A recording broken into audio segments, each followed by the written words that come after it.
Aqui, Paulo, ele foi levar uma oferta para os irmãos pobres de Jerusalém, da Judéia. Foi uma oferta que estava já, as igrejas já recolhendo essa oferta há mais de um ano.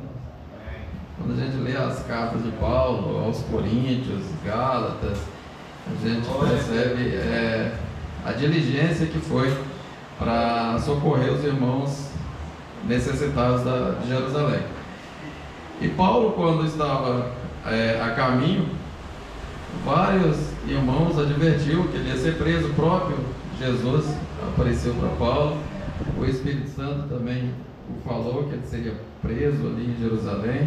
O profeta Ágabo, que era um renomado profeta na igreja primitiva, e tudo que ele falou de fato aconteceu. Quando Paulo chegou lá, foi bem recebido por Tiago, pela igreja, se reuniu com os anciões, com os presbíteros, os líderes da igreja, e Tiago, você estava liderando, e ali Tiago aconselhou, falou, pressentiu, porque era festa de Pentecostes, a cidade quintuplicava, estava lotada. E aí o Paulo não era bem conhecido pelos crentes de Jerusalém, mas pelos judeus da dispersão, os que moravam longe, sobretudo da Ásia, né? Que a gente viu o grande avivamento que foi em Éfeso. E ali ele foi reconhecido, ele fez um voto a pedido do Tiago para mostrar que era calúnia, era tudo mentira que falava a respeito dele. E ali um voto de 7 dias, mas antes de encerrar os 7 dias, ele foi reconhecido, e aí falaram que ele estava no templo, levou gentil, que não era verdade. Ele estava sendo linchado. O comandante Lísias o resgatou ele subindo as escadarias da fortaleza, onde ficaria detido, sob custódia do Cláudio Lise, que era o comandante. Ele pediu a palavra e ali ele falou em hebraico para os judeus. E depois foi detido. O comandante quis saber mais o que estava acontecendo. E aqui começa o capítulo 23.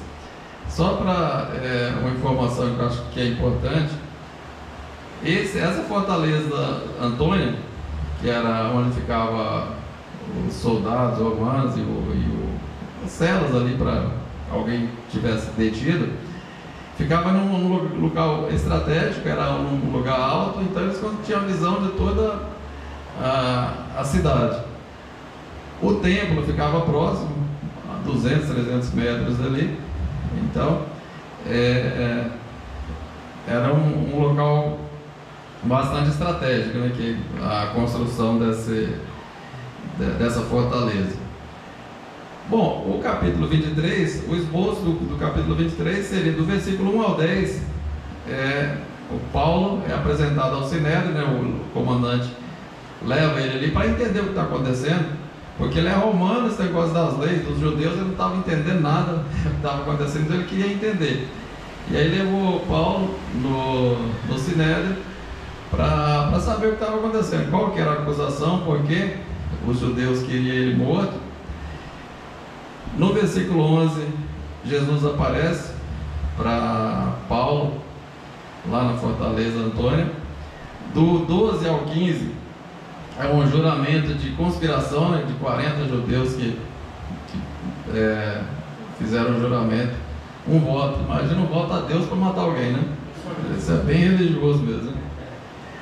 E do versículo 23 ao 24, o preparativo, né, para a transferência, que ele ia sair de Jerusalém para Cesareia. Cesareia ficava a sede administrativa ali da região, onde ficava o governador Félix.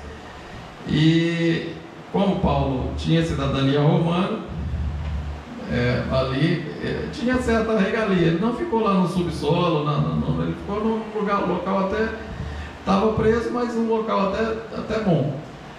Não sei se ficar preso nunca fiquei, mas pelo menos ele não estava lá no subsolo, num lugar bem ruim, né? Costuma não ter oxigenação ou oxigênio ali, então é muito ruim mesmo.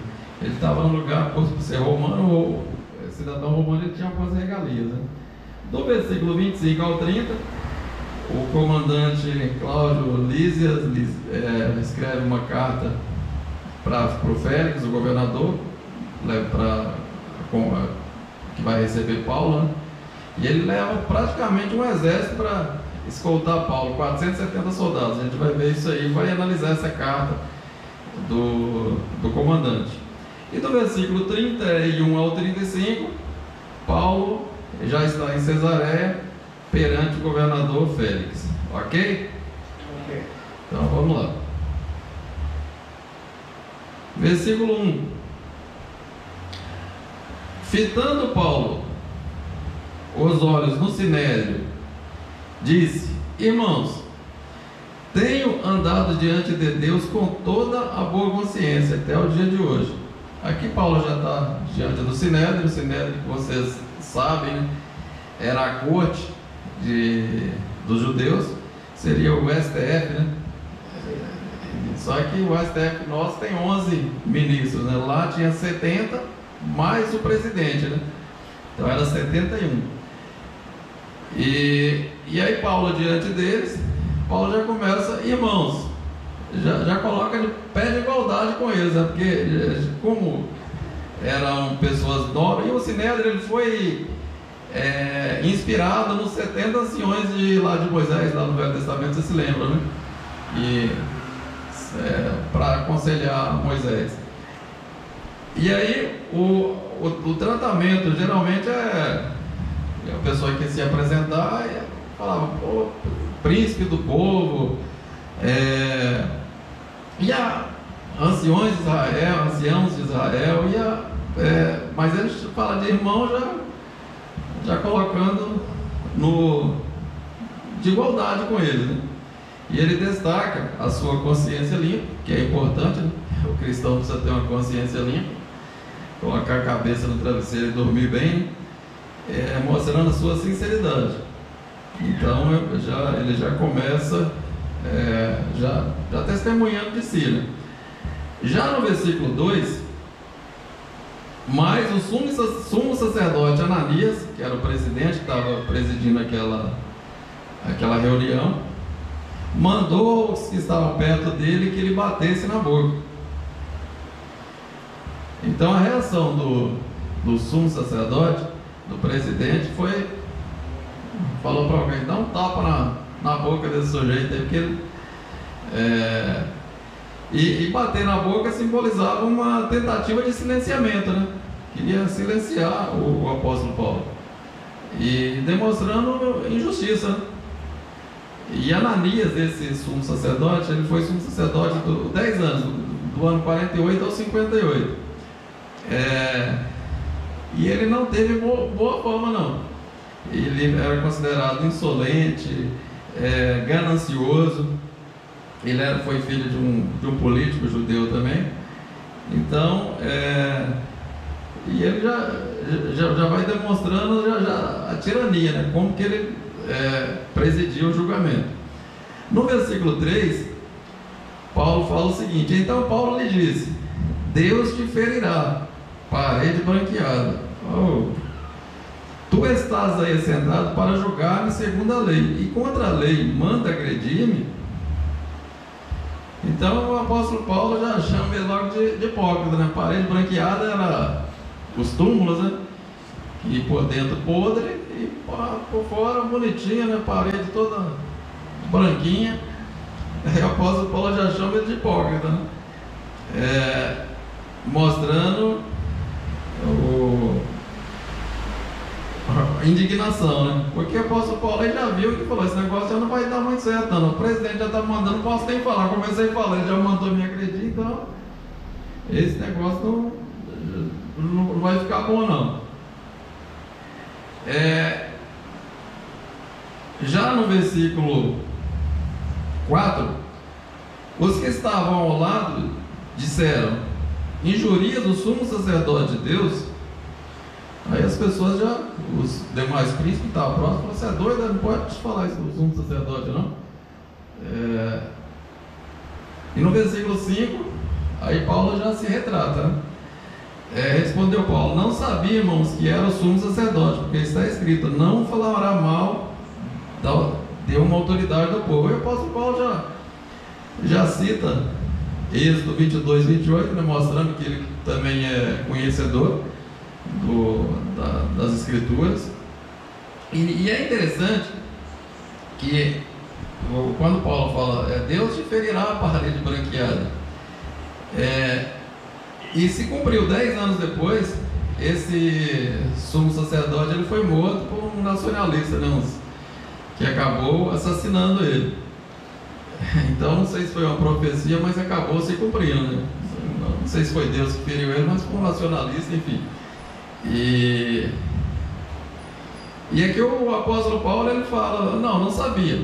Aqui tem 3 interpretações. Tem pessoas que falam, porque o Paulo tinha um problema sério de vista, né? Quando a gente lê a carta aos Gálatas, ele fala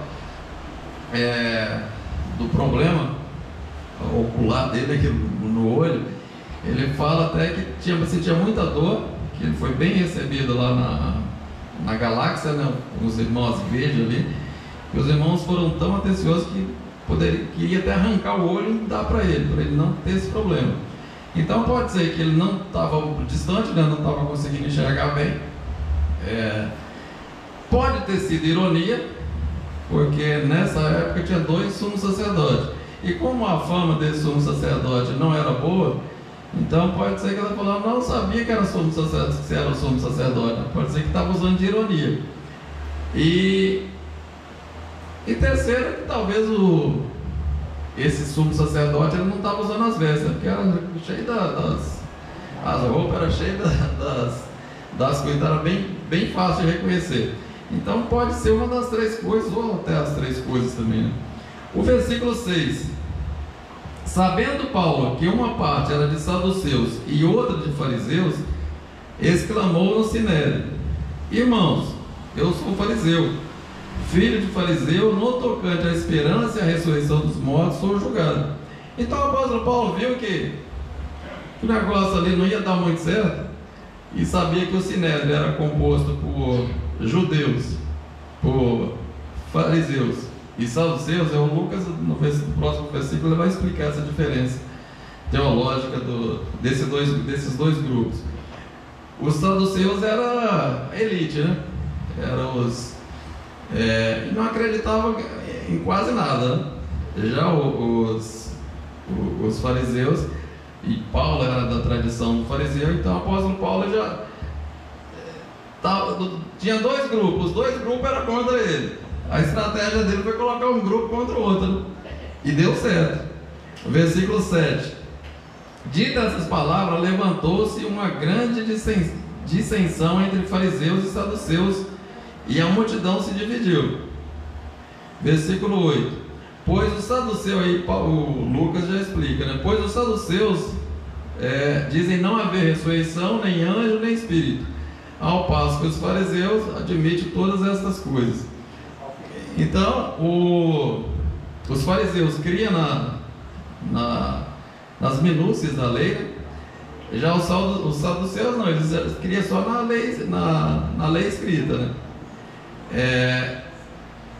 E aí, como os fariseus já falaram: não, pode ser que como a gente acredita em ressurreição, essas coisas, pode ser que um anjo falou para ele. No versículo 9: houve, pois, grande clamor, e levantando-se alguns escribas do partido fariseu, contendiam, dizendo: não achamos nesse homem mal algum, esse algum espírito ou anjo lhe falou. E aí o apóstolo Paulo já ganhou a metade ali daquele povo, né? Quer dizer, eles tinham uma grande rivalidade, os 2 grupos, e ali, por questão de conveniência, né, só para ficar contra o outro grupo, eles já teoricamente já estavam absorvendo o apóstolo Paulo. No versículo 10: E havendo grande dissensão, o comandante, temendo que Paulo fosse despedaçado por eles, mandou descer a guarda para tirá-lo dali à força e levá-lo para a fortaleza. Então teve um grande tumulto, né, no Sinédrio, e o comandante romano interviu para salvar, né, proteger o apóstolo Paulo. Você vê como que é, né, a providência, né, um romano gentil sendo usado para protegê-lo, ao passo que os povos de Deus, né, queriam matá-lo. E aí levou Paulo para a fortaleza, chamada Torre de Antônio, né? Fortaleza de Antônio. No versículo 11, os irmãos estão acompanhando? Amém. Tranquilo? Por enquanto? O capítulo todo não tem muita... não tem muito... O versículo chave do capítulo 23 é esse aqui que a gente vai ler agora, o versículo 11. Esse é o versículo chave do capítulo 11. Na noite seguinte, o Senhor, pondo-se ao lado dele, disse: coragem, pois do modo que deste testemunho a meu respeito em Jerusalém, assim importa que o faças em Roma. Então, no outro dia, Jesus aparece a Paulo, se põe do lado dele e fala: coragem, assim como deste testemunho em Jerusalém, importa que assim também importa que o faça em Roma. Jesus estava confirmando, né, que ele ia chegar em Roma, quer dizer, ele estava lá preocupado, né, poderia ser morto, tudo, apesar que o apóstolo Paulo, né, ele falava, né, o morrer é lucro, né, estar com Cristo. Mas o próprio Jesus falou que ele ia chegar em Roma, então aquilo ali já acalmou o coração dele, né? O versículo 12: quando amanheceu, os judeus se reuniram e fizeram um pacto sob maldição, dizendo que não comeria nem beberia enquanto não matasse Paulo. Então aqui já começa uma conspiração, né? Os religiosos resolveram fazer um voto, né, de não comer e não beber enquanto não matasse Paulo. Assumiram esse juramento, que foi um voto para matar Paulo. Não sei se Deus recebe um voto desse. Recebe, pastor Albino, voto assim, de matar os outros? Recebe não, né? Mas o cramunhão recebe, né? Dá para ele. O versículo 13: eram mais de 40 os que entraram nessa conspiração. Aqui, quer dizer, não era pouca gente, né? Mostrando que o número dos conspiradores era grande. Então, assim, havia uma seriedade na ameaça, né? Porque não foi um ou dois doidos que fez aquilo ali, havia mais de 40, então era muita gente. O fanatismo religioso, né? Aqui foi 35, né, no Brasil, né? 35? Ah, teve mais. Fizeram um voto para matar o outro. Teve mais. O versículo 14: esses foram ter com os principais sacerdotes e os anciãos e disseram: juramos sob pena de maldição não comer nem coisa alguma enquanto não matarmos Paulo. Aí os mais de 40 foram até o sumo sacerdote contar bem o sumo sacerdote, né, que também era muito amoroso. E aí falou: a gente fez um voto aqui de matar, a gente não vai comer nem beber enquanto não matar. Quer dizer, aí a gente já vê a liderança, né, religiosa junto nessa trama, né, mostrando a cumplicidade, né, violando a própria lei, né, porque o Velho Testamento não ensina dessa forma, né. Versículo 15: agora, pois, com o Sinédrio notificai ao comandante. Aí eles falaram que ia matar, já estava decidido, fizeram o voto, falou: mas para dar certo, vamos fazer da seguinte forma: notificar ao comandante que ele traga mais, de novo aqui o apóstolo Paulo, né, para a gente examinar mais acuradamente o caso dele, e antes que ele chegue estaremos prontos para matá-lo. Então o plano era o seguinte: a fortaleza ficava próxima do Sinédrio, falou: você vai lá, fala para trazer, que a gente precisa tirar mais algumas dúvidas dele. E aí deve ir um ou dois, 3 soldados, porque é próximo, né? E aí mais de 40, a gente lixa ele e mata, né?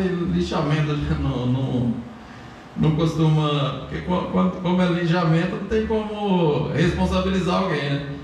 E vai falar o que? Esse deu um chute, aquele jogou uma pedra, então não tem como. E aí o plano era esse.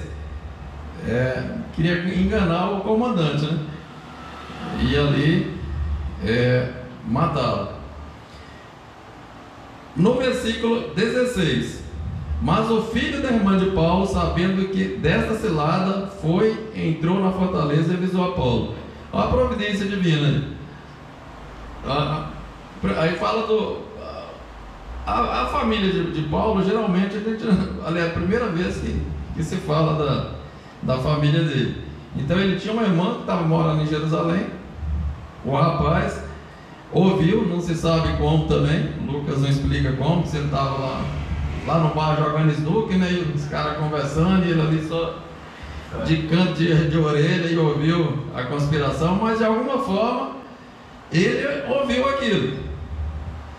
E ali falou para a mãe dele, né, falou: estava lá no bar lá, e os caras tomando cerveja lá, e falaram que vão matar, que o plano era chamar ele e aí vão matá-lo, né, quando o soldado estiver levando ele no cinema. Aí ela falou: homem, vai lá falar com seu tio, fale com ele o que está acontecendo. E aí no versículo 17, o menino foi até lá, né, o rapaz, ele não sabe a idade, né? Então Paulo, chamando um dos centuriões, disse: leva este moço ao comandante, porque tem algo a comunicar. Aí ali por certo tinha pelo menos uns 100 centuriões, né? Cada centurião comandava 100 soldados, no mínimo uns 1000 soldados tinha ali. E aí chamou um dos centuriões e falou: leva ele ao comandante, porque ele tem uma informação para passar. No versículo 18, tomando, levou ao comandante e disse: Paulo, o prisioneiro, chamando-me, pediu que trouxesse esse moço, que tem algo a dizer-te. Gente, continua vendo a providência de Deus, né? Como o centurião já ouviu Paulo, levou o menino até o comandante, né? Então a gente vê a forma que Deus vai trabalhando, né? O versículo 19: o comandante, tomando pela mão e pondo-se à parte, perguntou: que tens a contar? Aí o comandante pegou ele, levou lá para o canto. Vamos ali conversar só nós dois, para ninguém ficar ouvindo, né? E aí levou ele lá para o canto e falou: o que está acontecendo? Fala, diga aí. No versículo 20, respondeu ele: os judeus combinaram rogar-te que amanhã conduzas Paulo ao sinédrio, como se houvesse de inquirir com mais precisão ao respeito. Aí ele já começa revelando o plano dos conspiradores, né? Com clareza, precisão, mostrando que era uma cilada, que os judeus lá iam tentar enganá-lo. E no versículo 21, ele aconselha o comandante: não te deixe persuadir por eles, porque mais de 40 homens dentre eles lhe armam ciladas e juraram sob pena de maldição não comer nem beber enquanto não o matarem, e agora estão prontos esperando a tua promessa. Então o sobrinho de Paulo alerta o comandante, enfatizando a urgência, né, a gravidade do plano, e mostra com clareza. O versículo 22: então o comandante despediu o moço, recomendando que a ninguém dissesse ele trazido as informações. Então o comandante, você vê que ele também era bem sábio, né?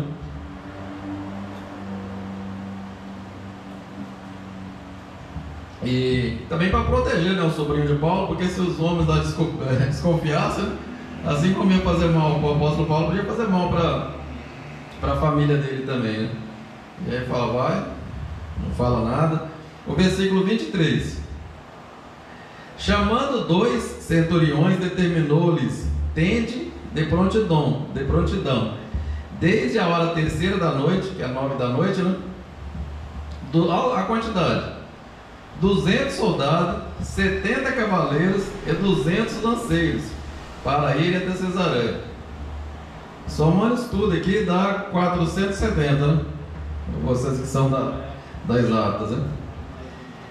Então, praticamente a metade da guarnição de Jerusalém falou: 9 horas da noite, se prepara, não fala nada, e para proteger o apóstolo Paulo, né? E aí à noite ninguém está, enquanto o povo está dormindo, às 9 horas da noite vocês já saem de prontidão para ir até Cesareia. Cesareia ficava quase 100 quilômetros, como se fosse daqui na Campinas, 100 km, né? Então a cavalo é uma distância boa. À noite ainda, né? Na escuridão, não tinha iluminação nem nada. E aí no versículo 24: preparai também animais para fazer Paulo montar e levá-los são e salvo ao governador Félix. Então você vê que ele está tratando Paulo com dignidade, né? Porque ele era um prisioneiro romano, e aí o Paulo, ele também estava sob custódia do comandante. Se acontecesse alguma coisa com ele, geralmente a pessoa respondia com a vida, né? Você se lembra do centurião do carcereiro lá de Filipos? Quando Paulo estava lá e teve um terremoto, né? E ele viu as portas abertas, falou: eita, fugiu todo mundo, já pegou a espada, já ia se matar, porque já que ia ser morto mesmo, ele falou: já vou economizar o trabalho, né? Então, como ele era um cidadão romano, então o comandante estava preocupado. Mas também providência divina, né? O cuidado de Deus. E Deus estava trabalhando. Vocês percebem que Deus está trabalhando usando o natural, né? Não teve terremoto, não caiu raio do céu nem nada, mas assim, está usando as pessoas, o menino lá que viu, né? Ouviu, o comandante que está preocupado. No versículo 25: e o comandante escreveu uma carta nesses termos. E aqui vem a carta do comandante, né? Para levar o apóstolo Paulo, ele precisava apresentar, né? E aí ele vai escrever uma carta. Não tinha Sedex, nem e-mail, não tinha nada, né? E não sei como o Lucas ele teve acesso a essa carta, mas é interessante a carta que ele escreve ao governador. Do versículo 26 ao 30, diz o seguinte: aí primeiro ele se identifica, né? Cláudio Lísia, ao excelentíssimo governador Félix. Naquele tempo, a carta, a pessoa primeiro se identificava, né? Hoje em dia é o contrário, né? Você escreve um texto, alguma coisa, coloca o seu nome no final, né? Naquele tempo, no começo, a pessoa já se identificava. Saúde: este homem foi preso pelos judeus e estava a ponto de ser morto por eles, quando eu sobrevim com guarda e o livrei. Aí já começa a mentir, né? Porque ele foi lá realmente e salvou Paulo, né? Mas ele fala aqui o seguinte, informando de que ele era romano. Na verdade, ele nem sabia que o apóstolo Paulo era romano, tinha cidadania romana, né? Depois que levou que é chicoteado, que Paulo se identificou: não, eu tenho cidadania romana, não posso ser chicoteado. E aí falou em grego, hebraico, mas enfim, mas também o comandante ia escrever que ia chicotear também ele, porque não é besta nem nada, né? Então não é verdade, mas também não ia falar essa informação, né? Quando certifiquei-me do motivo por que o acusavam, levei ao Sinédrio. Verifiquei que o acusavam de questões relativas à lei deles.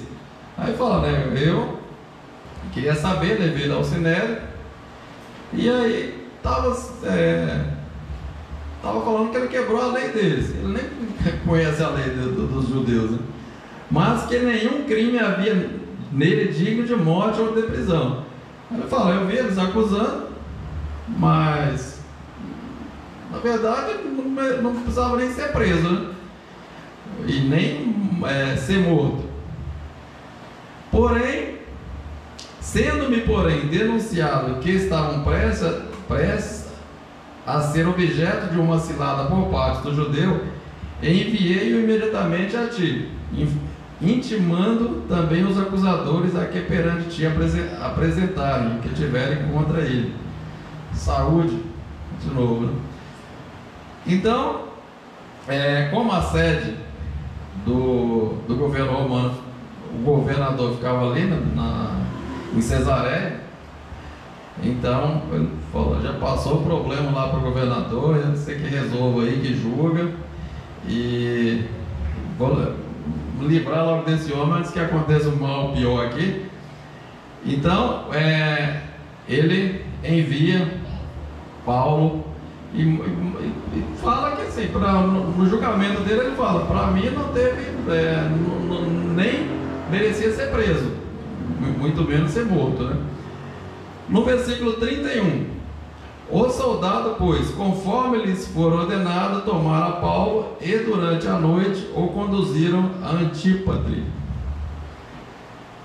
Essa Antípatre ficava a mais 30 km, e era um lugar assim, ermo,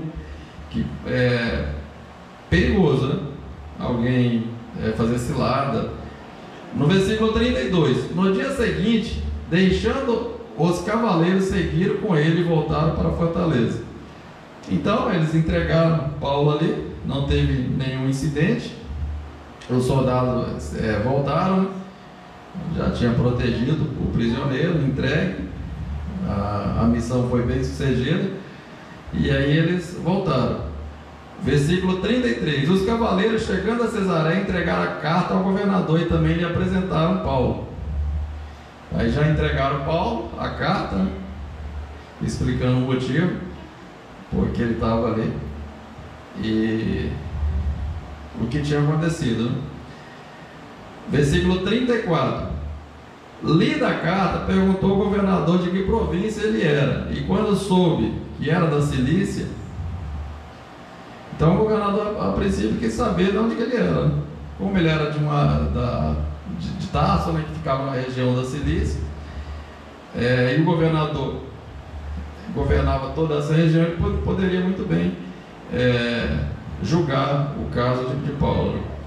No versículo 35, disse, ouvi-te-ei quando também aqui vierem os teus acusadores, e mandou que o guardasse no pretório de Herodes. Então, mais uma vez, ele foi numa cela não tão ruim, né? Não insalubre, né? Era ali no pretório. Pelo fato de ser romano, ele tinha alguns privilégios. E Félix, só que esse Félix aqui, a gente vai ver mais para frente, que esse Félix aqui não valia muita coisa também não, era um governador corrupto. Tanto que depois ele vai ver que vai descobrir que o apóstolo Paulo trouxe uma grande oferta para os judeus pobres, ele já vai ficar de olho, falar, opa, esse cara tem umas coisas sobrando aí, né? E já vai, fica lá, chama ele, ouve aqui, ouve ali, não fala diretamente, mas você vê que a corrupção já vem de longe, né? Doidinho para o apóstolo Paulo lavar a mão dele. Então a gente vai ver que assim, esse Félix, ele foi escravo, conseguiu a alforria e acabou se tornando governador, né? Foi o único caso de uma pessoa que cresceu tanto assim, né? Só que assim, os historiadores falam muito mal dele, que ele foi uma péssima pessoa, né? Bom, o capítulo 23 basicamente é isso. O capítulo 23 aqui a gente vê que Deus está no controle, né? Diante de todas as dificuldades, né? Em meio aos perigos que o apóstolo Paulo passou, os conspiradores, os adversários, e Deus o protegeu. Então, o que a gente pode aprender aqui nesse capítulo 23? Primeiro, Deus está no controle de tudo. Portanto, a gente deve acalmar o nosso coração, né? O versículo 11 aqui, que é o versículo chave, quando Jesus aparece para Paulo, se coloca do lado dele, né? E fala: coragem, assim como você testemunhou em Jerusalém, importa que testemunha em Roma, mostrando que ele ia chegar em Roma, né? Ele não seria morto. E quando eu li esse versículo, eu lembrei de uma outra passagem, em Marcos, capítulo 4, do versículo 35 ao 41. Vamos ler essa passagem, porque tem que fazer um paralelo com isso aqui, porque é bem parecido, né? Que diz o seguinte: Jesus estava com seus discípulos na margem, e aí falou: vamos atravessar para o outro lado. E o texto diz o seguinte: naquele dia, ao anoitecer, disse-lhes aos seus discípulos: vamos atravessar para o outro lado. Deixando a multidão, eles o levaram no barco. Assim como estava, outros barcos também o acompanhavam. Levantou-se um forte vendaval e as ondas se lançavam sobre o barco, de forma que este foi aos discípulos, de forma que, enchendo-se de água o barco, né, Jesus estava na popa dormindo tranquilamente, né, sobre o travesseiro. Os discípulos o acordaram e clamaram: mestre, não importa que morramos. Ele se levantou, repreendeu o vento e disse ao mar: aquieta-te, acalma-se. O vento se acalmou e fez completa bonança. Então perguntou aos discípulos: por que vocês estão com tanto medo? Ainda não têm de fé? Então eles estavam apavorados e perguntaram uns aos outros: quem é este que até ao vento e o mar lhe obedece? Porque Jesus aqui, no início, falou para eles: vamos atravessar. A promessa de Jesus é o seguinte: vamos para o outro lado. Então, eles não iam morrer durante aquela tempestade. Foi a mesma promessa que Jesus fez para o apóstolo Paulo: você vai, importa que você chegue em Roma. Então, destaca, né, a soberania de Jesus, e a promessa que ele chegaria. Como os discípulos chegaram na margem do outro lado, o apóstolo Paulo chegaria em Roma. Só que tem uma coisa, né? Jesus, ele prometeu, ele cumpre. A chegada é certa, mas o caminho é com bastante dificuldade, né? Jesus falou: você vai chegar em Roma. Só que não falou para ele que ele ia cavalgar a noite toda para chegar em Cesareia, sobre ameaças, ciladas, né? Que ia chegar lá, tinha um governador corrupto que ia recebê-lo, sob a burocracia também, né? Porque ele ficou 2 anos preso. Você vê, sem merecer 2 anos preso em Cesareia, depois mais 3 anos em Roma, né? E antes de chegar em Roma, ele no navio, vocês lembram, né? A gente vai estudar mais para frente. O navio ficou, perdeu o caminho, ficaram várias noites na escuridão. Depois o navio naufragou, quase morreu, chegou numa ilha, salvo, vem uma cobra e pica ele, uma cobra venenosa. Então, assim, a viagem, ela nunca é tranquila. E Jesus não vai falar isso também, porque se falar isso pra gente, a gente vai ficar todo esmorecido, né? Ele fala: você vai chegar lá em Roma, você vai chegar, vamos para o outro lado da margem. Mas o caminho é com bastante dificuldade. Mas Jesus está o tempo todo protegendo, né? Ele está sempre sob o controle de tudo. Então, mesmo que a viagem ela seja turbulenta, a chegada é certa, né? Ele não prometeu uma viagem tranquila, né? Tem muita turbulência e vocês que são mais velhos na fé sabem que eu já tenho mais de 30 anos e tem hora que a tempestade fica terrível, né? Então, essa passagem mostra que ele está sob o controle, né? E a presença de Jesus, ela não é ausência de problema, né?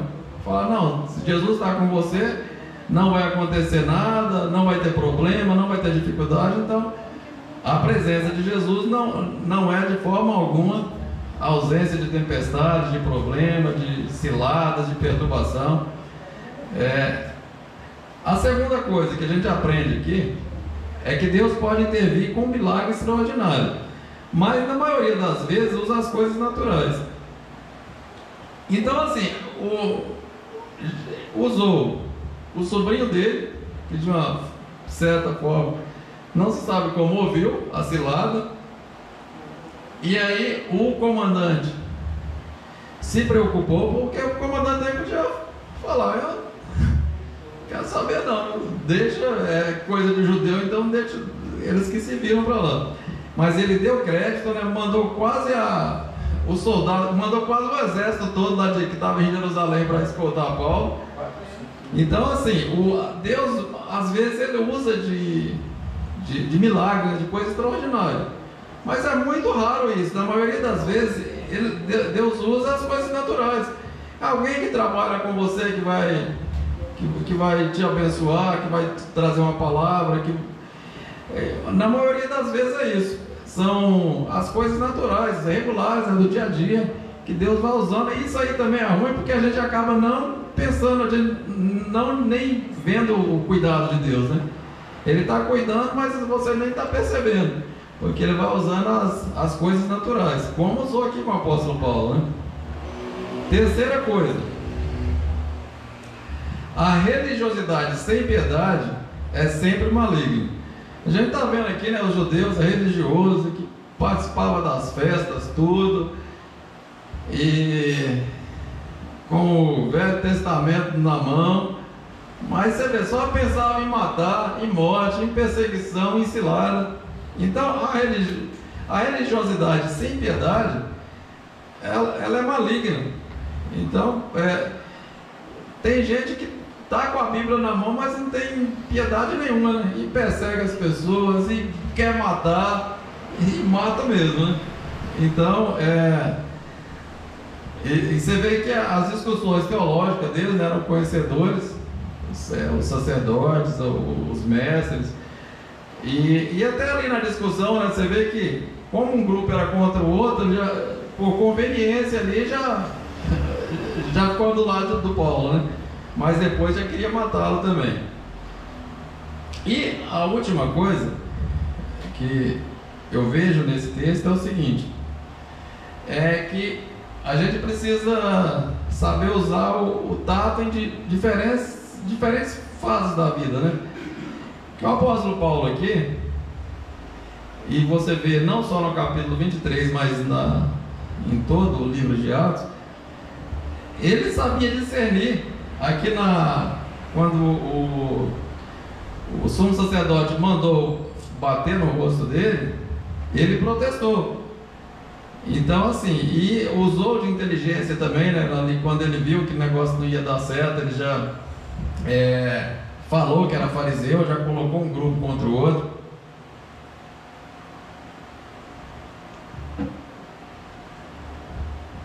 Então, ter tato para diferentes momentos da vida, né?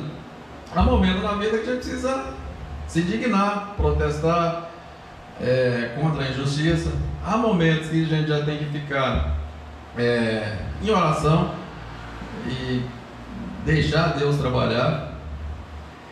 E aqui, por exemplo, vamos ler duas passagens, porque quando feriu Paulo no rosto, né? Alguém leia Mateus 5,39 e outro João capítulo 18. Isso, 5,39 de Mateus. Pode falar. Eu, porém, vos digo que não resistais ao mal, mas se qualquer te bater na face direita, oferece-lhe também a outra. Eu, porém, vos digo que não resistais ao mal, mas qualquer, Jesus falando, né? Mas qualquer que te bater na face direita, oferece-lhe também a esquerda. Bom, aqui, quando bateu na face de Paulo, você vê que ele não ofereceu a esquerda, ele se indignou, protestou contra aquela injustiça. O capítulo 18 de João, do versículo 19 ao 24, aconteceu uma coisa parecida com Jesus. Só para a gente tentar entender essa aparente contradição. Não é uma contradição, mas aqui é um ponto interessante. João 18, do versículo 19 a 24. E o sumo sacerdote interrogou Jesus acerca dos seus discípulos e da sua doutrina. Jesus lhe respondeu: eu falei abertamente ao mundo. Eu sempre ensinei na sinagoga e no templo, onde todos os judeus se ajuntam, e nada disse em oculto. Para que me perguntas a mim? Pergunta aos que ouviram o que lhe ensinei. Eis que ele sabe o que eu lhe tenho dito. E tendo dito isto, um dos criados que ali estavam deu uma bofetada em Jesus, dizendo: assim respondes ao sumo sacerdote? E respondeu Jesus: se falei mal, dá testemunho do mal. Se bem, por que me feres? Muito bem, aqui aconteceu a mesma coisa com Jesus, né? Que o sumo sacerdote também mandou agredi-lo no rosto. Ele falou: mas por quê? Se eu falei mal, dá testemunho do mal, mas falei bem porque você me agride. Então, assim, há momento, e essa questão de dar a outra face, capítulo 5, né, de Mateus, que está tratando ali das bem-aventuranças em todo o capítulo, né, e fazendo um contraste entre a lei e o evangelho, né? E da outra parte, se te bater na face direita, oferece à esquerda. Para a pessoa bater na direita, por exemplo, eu estou aqui. Para a pessoa bater desse lado, ele está na minha frente, ele vai ter que bater com a palma, com a costa da mão, né? E ninguém bate com a costa da mão. Isso aí quer dizer que fala em humilhação. Ser agredido, né, com as costas da mão, fala. E outro, o rosto é um símbolo de honra, né, da pessoa, tal, da alta imagem, respeito, dignidade, né? Então, aqui no capítulo 5 está falando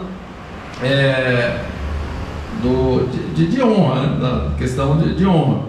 E quando isso aconteceu com Paulo e com Jesus, eles protestaram contra aquela injustiça, porque é um momento que a gente precisa se indignar, né, contra coisa errada, porque às vezes, se você ficar quieto, você acaba sendo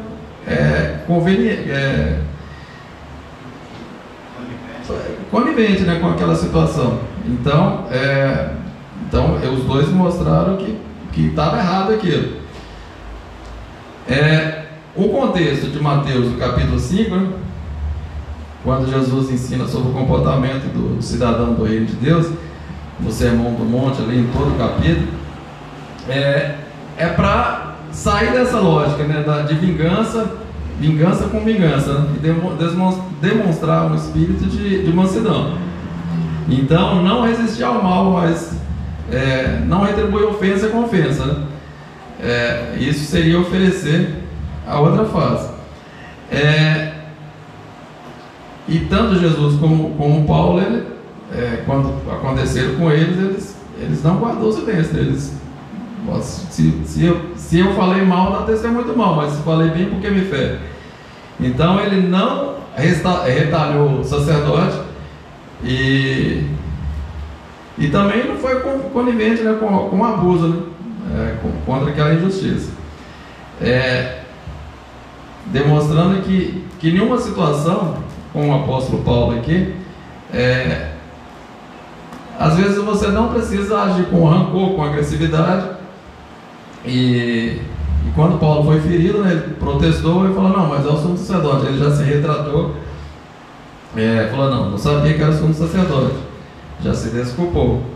Então, da outra face, agir diferente de diferentes situações. E Paulo, na vida dele aqui, a gente vê que ele agia, ele reivindicava os seus direitos como cidadão romano. Quando ele ia ser chicoteado, ele falou: não, eu sou romano, pode me chicotear. Então, protestar contra a injustiça. Então, tem alguém sofrendo injustiça, a pessoa não ser conivente com aquilo, para evitar, né, a escalada ou então, ou às vezes também você tem que se resignar, para não ter uma escalada de briga, de ofensa, né? Então, cada situação é uma situação. Então a gente precisa pedir discernimento, né, para entender como o apóstolo Paulo, né? Ter tato das situações para agir de acordo com aquilo, né? Diante de uma injustiça, né? Justiça, coragem, enfim. E ter um equilíbrio, né? De, às vezes, precisa ficar quieto mesmo, né? Entrega na mão de Deus e não guardar rancor, ódio, enfim. E buscar glorificar Deus.